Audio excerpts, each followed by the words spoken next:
જય દ્વારકાધીશ.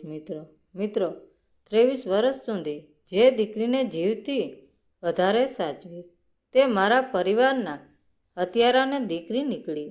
હું 55 વર્ષનો એક પુરુષ છું. 3 દાયકા કરતાં પણ વધુ સમય પહેલાં મેં એક માર્ગ અકસ્માતમાં મારી પત્ની અને મારી નાની દીકરી બંનેને ગુમાવી દીધા હતા. એક જ રાતમાં મારી આખી જિંદગી વેરવિખેર થઈ ગઈ હતી. તે પછી હું ખરેખર જીવી રહ્યો નહોતો, બસ શ્વાસ લઈ રહ્યો હતો. દિવસો ખાલીપામાં વીતતા હતા. દર્દને વેઢતા હું વિચાર્યા વગર બસ આગળ વધી રહ્યો હતો. ઘણા વર્ષો પછી મેં બાળક દત્તક લેવાનો નિર્ણય કર્યો. હું મારી અંદર બચેલો બધો પ્રેમ કોઈ એવા બાળકને આપવા માંગતો હતો જેને ખરેખર તેની જરૂર હોય. હું અનાથ આશ્રમમાં પહોંચ્યો એ જાણ્યા વગર કે હું કોને શોધી રહ્યો છું, અને ત્યારે મેં તેને જોઈ. એક નાની બાળકી બારી પાસે એકલી વ્હીલચેરમાં બેઠી હતી. જ્યારે તેણે માથું ઊંચું કરીને મને જોયો તો મારી અંદર કંઈક તૂટી ગયું. તેના ચહેરાના ભાવ મારી ગુમાવેલી દીકરી જેવા જ હતા. સંભાળ રાખનારી મહિલાએ કહ્યું કે કોઈ તેને દત્તક લેવા તૈયાર નથી. તેના પિતાનું એક અકસ્માતમાં મૃત્યુ થયું હતું. તેની મા તેને છોડીને ચાલી ગઈ હતી. તેનું નામ અનન્યા હતું. તે 5 વર્ષની હતી. અમે તરત જ એકબીજા સાથે જોડાઈ ગયા. તે જ ક્ષણે મને ખબર પડી ગઈ, આ મારી દીકરી છે. અમે સાથે મળીને એક નવી જિંદગી બનાવી અને તે મારી આખી દુનિયા બની ગઈ. અનન્યા મોટી થઈ અને એક સમજદાર, પ્રેમાળ અને આત્મવિશ્વાસ યુવતી બની. તેને કોલેજમાં તેનો પ્રેમ મળ્યો અને તેણે એક સુંદર લગ્નનું આયોજન કર્યું. તે દિવસે તેને જોઈને ચમકતી, આત્મવિશ્વાસથી ભરેલી, પોતાના સર્વજનોથી ઘેરાયેલી મને એવો ગર્વ થયો જેને શબ્દોમાં વર્ણવવો અશક્ય છે.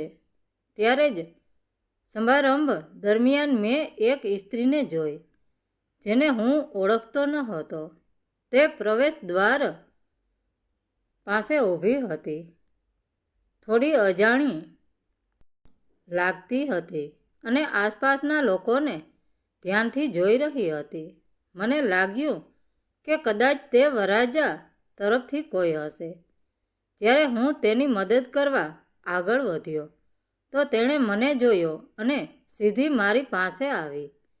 એણે પોતાનો પરિચય ન આપ્યો, બસ મને કહ્યું કે થોડીવાર માટે એકલામાં વાત કરવી છે.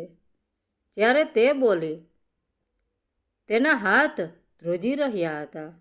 હું જાણું છું કે આપણે એકબીજાને નથી ઓળખતા, તેણે કહ્યું, પરંતુ તમારે મારી વાત સાંભળવી પડશે. આ તમારી દીકરી વિશે છે. મારા પેટમાં એક વિચિત્ર ડર જાગ્યો. તમને જરા પણ અંદાજ નથી, તેણે આગળ કહ્યું, કે તે તમારાથી શું છુપાવી રહી છે. તેના ભૂતકાળમાં કંઈક ખૂબ જ ભયાનક છે અને તમને પૂરેપૂરું સત્ય જાણવાનો હક છે. તે સ્ત્રીએ જે કહ્યું તે સાંભળીને મારા પગ નીચેથી જમીન સરકી ગઈ. તેણે કહ્યું, તમે જેને દીકરી માનીને ઉછેરી છે તે અનન્યા એ જ ટ્રક ડ્રાઈવરની દીકરી છે જેણે દારૂના નશામાં 30 વર્ષ પહેલાં તમારી પત્ની અને દીકરીની ગાડીને ટક્કર મારી હતી. તે અકસ્માતમાં તે ડ્રાઈવર પણ મરી ગયો હતો અને તેની પત્ની એટલે કે અનન્યાની મા તેને અનાથ આશ્રમમાં મૂકીને ભાગી ગઈ હતી. મારું મગજ સૂન થઈ ગયું. હું તે છોકરીને પ્રેમ કરતો હતો જેના પિતાએ મારું સર્વસ્વ છીનવી લીધું હતું. પણ સ્ત્રીની આગલી લાઈનને મને મારી નાખ્યો, તેણે કહ્યું. અને સૌથી મોટી વાત એ છે સાહેબ કે અનન્યા આ વાત છેલ્લા 5 વર્ષથી જાણે છે. તેણે જાણી જોઈને તમારાથી આ સત્ય છુપાવ્યું છે. આ દગો છે. મારા કાનમાં અવાજ ગુંજવા લાગ્યો. દગો! મારી અનન્યાએ મને છેતર્યો. તેણે મને અંધારામાં રાખ્યો. હું ધ્રુજતા પગે અનન્યાના રૂમ તરફ ગયો. તે દુલ્હનના જોડામાં અરીસા સામે બેઠી હતી. મને જોઈને તે ખુશ થઈ ગઈ, પણ મારો ઉતરેલો ચહેરો જોઈને તે સમજી ગઈ. મેં પૂછ્યું, તને ખબર હતી? અનન્યાની આંખોમાં આંસુ આવી ગયા.